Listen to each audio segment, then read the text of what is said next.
Hi, automotive enthusiasts. Welcome to Overdrive Insider, where we dive deep into the machines, the movements, and the myths that have defined car and motorcycle culture.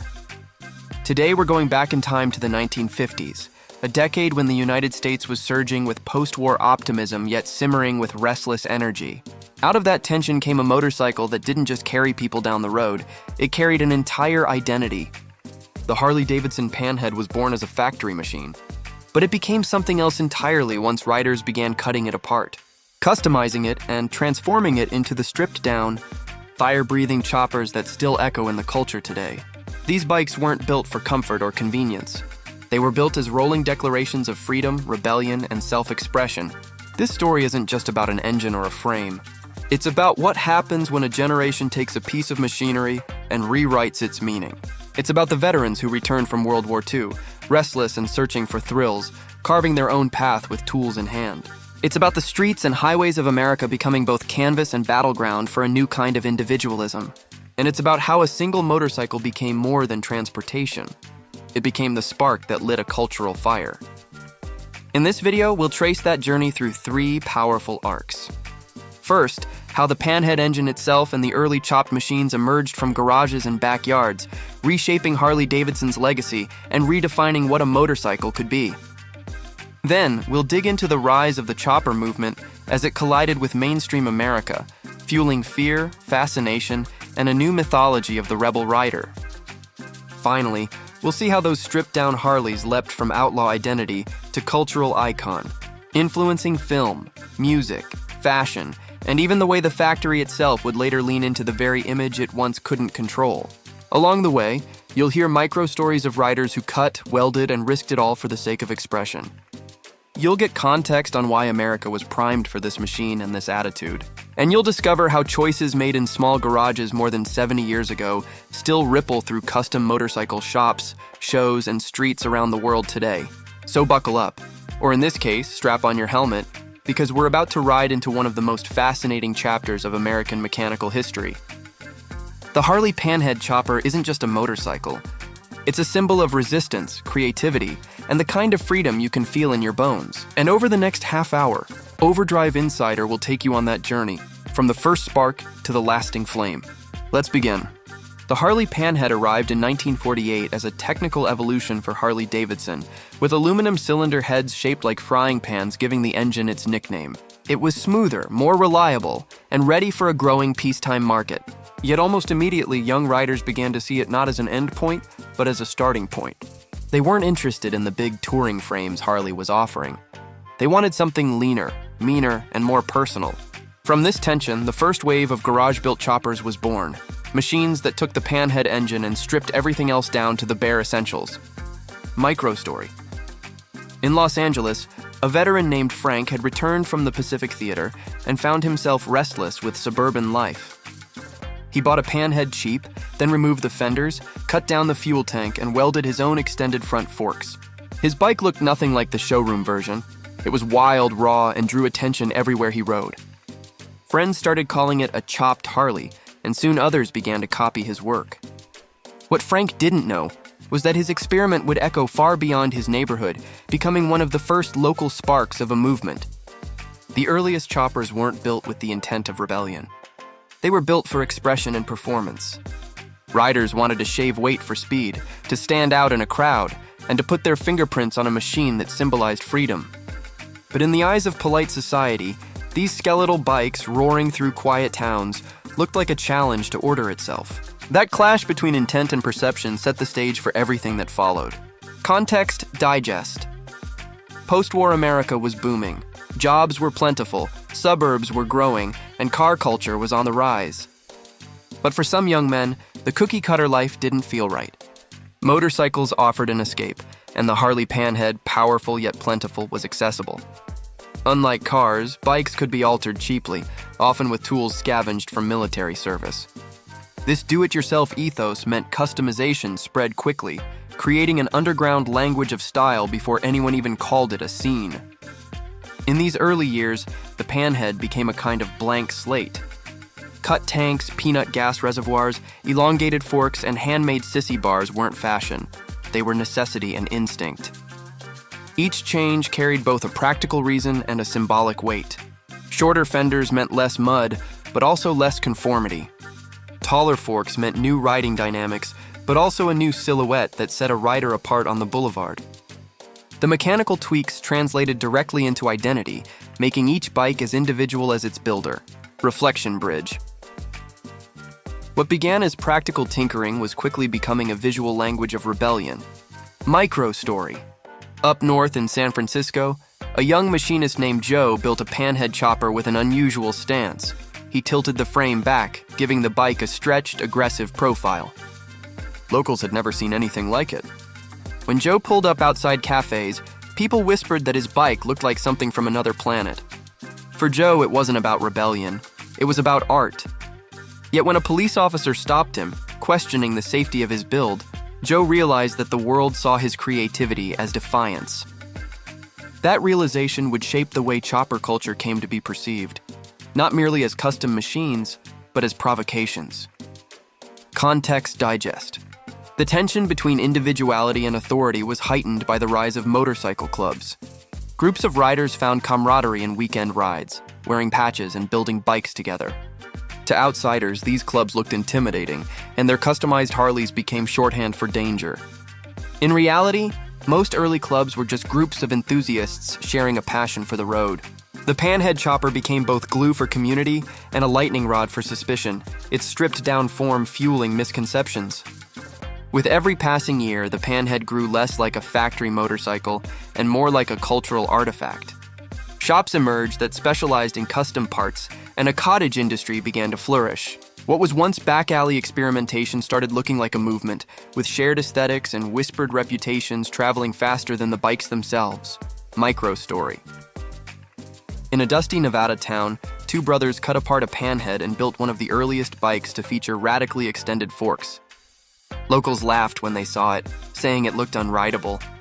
But when the brothers roared down Main Street balancing the long front end with skill, the laughter stopped. A newspaper photographer snapped a picture, and within weeks the image was circulating beyond the town. That single bike became proof that what started as oddball tinkering was growing into a recognizable style. Reflection bridge. What had been isolated experiments in garages was now becoming a visual code that linked riders across states. Context digest. The Panhead was ideal for this role because of its longevity and availability. Produced through the 1950s and early 1960s, it was abundant in the used market. Riders could afford to cut them apart without worrying about destroying a rare machine. And unlike smaller engines, the Panhead had enough torque to handle the added quirks of custom frames and extended forks. Its reputation as a durable, forgiving power plant meant it could survive the wildest modifications and still carry its rider down the road. By the end of the 1950s, the Panhead chopper had become more than a collection of parts. It was a statement. A rider on one wasn't simply going from point A to point B. They were making an announcement about who they were and what they rejected. Yet as the decade closed, another force was rising. The image of the rebel rider was about to be broadcast nationwide, igniting fascination and fear far beyond the garages where it all began. And that shift would define the next chapter in the Panhead's journey. When Hollywood discovered the image of the rebellious motorcyclist, the Panhead chopper was thrust into the spotlight. Films like The Wild One captured the tension between riders in small towns, painting a picture of leather jackets, growling engines, and uneasy authority. Though the film used stock Harleys rather than chopped Panheads, the public imagination fused the two. The motorcycle was now synonymous with rebellion. As news outlets sensationalized club gatherings and local dust-ups, the stripped-down Harley became shorthand for danger on wheels, even as most riders were simply customizing their machines for fun. Micro story. In a California town, a group of Panhead riders gathered for a charity event, handing out toys to children. Reporters, however, focused on the loud pipes and unusual designs of their bikes, describing the gathering as menacing. The riders were stunned. How could an act of kindness be framed as intimidation? But that was the power of perception. Once the chopper was cast as an outlaw symbol, it was hard to rewrite the narrative. The cultural framing created both problems and opportunities. Police grew more suspicious of riders pulling over Panhead choppers simply for their appearance. Yet, paradoxically, more young people were drawn to the aesthetic precisely because it represented defiance. The Panhead, with its stripped fenders and elongated forks, looked nothing like the motorcycles in dealerships. To own one was to claim an identity that mainstream culture both feared and secretly admired. Context Digest. Post-war conformity was at its peak. Families were buying tract houses, new cars, and televisions, fitting into a vision of prosperity. Against this backdrop, choppers looked like a crack in the facade. They signaled a refusal to settle for sameness. And in a country that often defined itself by freedom, the sight of a wild-looking Panhead roaring through suburbia became both threatening and strangely magnetic. Reflection Bridge. As rebellion became spectacle, the chopper community had to reckon with being both celebrated and condemned. Microstory. A writer named Linda, one of the few women building and riding her own Panhead chopper in the late 1950s, found herself in magazines more often than on the road. Editors loved photographing her beside her custom bike, yet editors twisted her words, calling her Queen of the Outlaws. Linda laughed at the label. She was a machinist who loved the craft. Still, she recognized that the media machine had its own plans, turning her passion into an archetype. That archetype fed the growing myth of the chopper lifestyle, even as real riders knew the truth was more complicated. Context Digest. The contradiction between reality and image widened in the 1960s. On the ground, most Panhead chopper riders were garage tinkerers, working-class enthusiasts, or veterans seeking adrenaline and camaraderie. In popular imagination, they were wild men on the margins. The fascination with these riders fueled motorcycle magazines, photo spreads, and eventually Hollywood films. Each piece of media pulled the chopper further from its practical roots and deeper into symbolic territory. As the 1960s unfolded, a tipping point arrived with the film Easy Rider. Though the stars rode modified Harley Big Twins, the imagery of long fork choppers, windswept highways, and existential freedom cemented the chopper as America's ultimate outlaw machine. Panheads were among the most common engines used in custom builds at the time, and their throaty sound filled the film's spirit. Audiences walked away with a clear message. A chopped Harley was no longer just a motorcycle. It was a countercultural manifesto. Microstory. In New York City, an art student named Miguel saw Easy Rider and was captivated.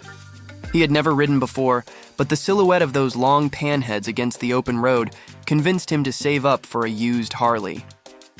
Within a year, he had chopped his own, learning welding from friends in the studio. When he rode through the city streets, he wasn't escaping suburbia. He was carving out identity in an urban jungle.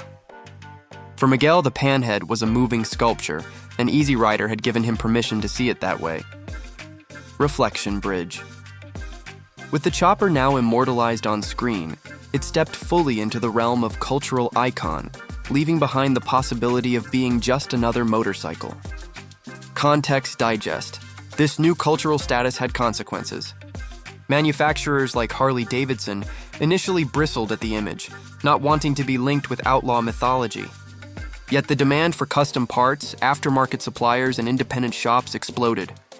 What began as an underground movement was now fueling an industry, even as debates raged over whether the chopper was art, menace, or both. By the late 1960s, the Panhead chopper had become a paradox. Feared by townsfolk, adored by Hollywood, pursued by young dreamers, and commercialized by the very culture it once rejected. Its image was larger than life, carrying all the contradictions of freedom, rebellion, and identity. But the story was far from over, because the question remained: what would happen when the outlaw machine was absorbed into the very mainstream it had set out to defy?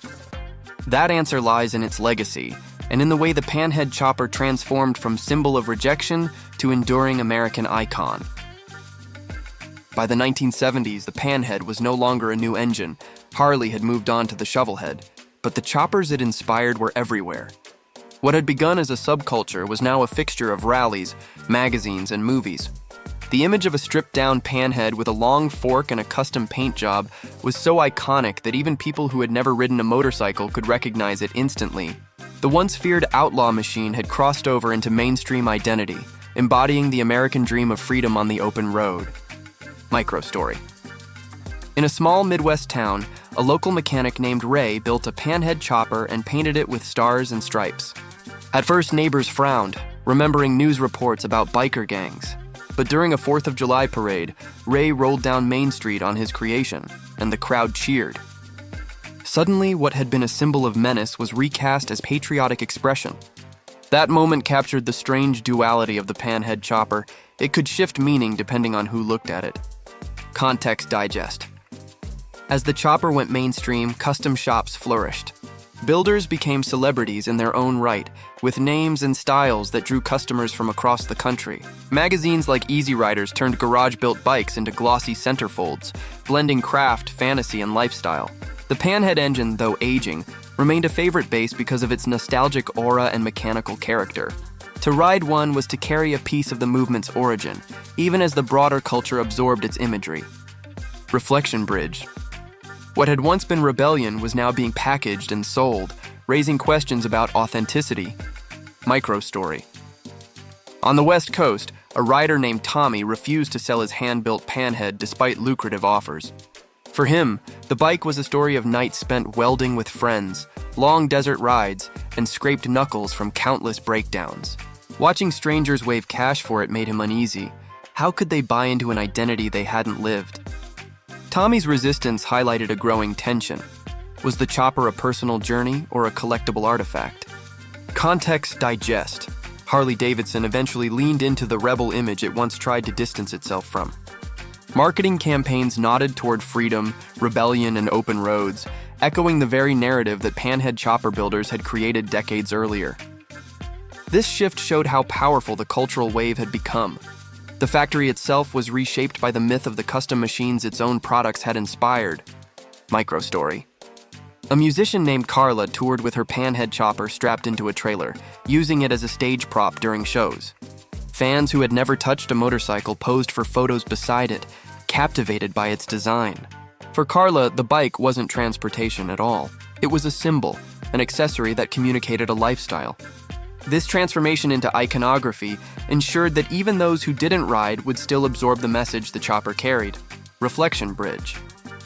From outlaw road tool to mainstream stage piece, the Panhead chopper's journey illustrated how rebellion can be commodified, yet still retain its soul. Context digest. Even today, decades after the last Panhead engine rolled off Harley's production line, custom builders around the world still hunt for old cases and heads. They know the Panhead isn't just an engine. It's an origin story. Modern choppers may use newer power plants, but a true Panhead build carries the authenticity of history. For many, owning one is less about performance and more about touching the roots of a movement that shaped motorcycling culture.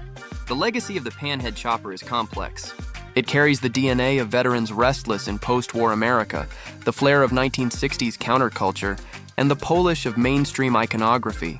It is both rebellion and brand, art and machine, past and present. To see one rumble by today is to glimpse the layered story of America's relationship with freedom, messy, contradictory, and deeply compelling. And so, the machine that once sparked whispers of menace now stands tall as a piece of living history, a reminder that even the simplest tools, when reimagined, can change the way an entire culture defines itself. The Harley Panhead chopper's story proves that machinery is never just metal and bolts, it's a mirror of the people and the times that shape it. From restless veterans chopping down their bikes in garages, to Hollywood turning the silhouette into a symbol of rebellion, to mainstream America embracing the image of the outlaw as its own version of freedom, the Panhead has carried more than riders. It has carried meaning. Over these past decades, the Panhead has taught us that freedom isn't handed down. It's built, welded, and sometimes hacked into existence. Every chopped frame and cut fender was a choice, a statement that individuality mattered more than conformity. And though society often misunderstood those choices, the ripple effect was undeniable. A garage-built subculture that changed design, industry, and art. Today, when a Panhead chopper rolls by, it's impossible not to feel the weight of history in its rumble. It embodies the paradox of American freedom. Rebellion that eventually becomes tradition, defiance that eventually becomes celebration. Even as newer bikes hit the road, the Panhead remains a benchmark of authenticity, a reminder that sometimes the simplest act, taking a machine and making it your own, can echo louder than you ever expect. For enthusiasts, builders, and dreamers, the Panhead chopper is more than nostalgia. It's a reminder that culture can start in backyards, grow on highways, and end up etched into the national imagination. Its stripped-down frame carries the DNA of a generation that refused to settle, and that spirit still inspires new builders to pick up tools and push boundaries. So whether you see it as a machine, a movement, or a myth, the Harley Panhead chopper remains one of the most important symbols in motorcycling history. Its legacy isn't just in the bikes that survive, but in the way it taught us to think differently about freedom, individuality, and the open road. Thanks for riding with us on Overdrive Insider. See you next time, automotive enthusiasts.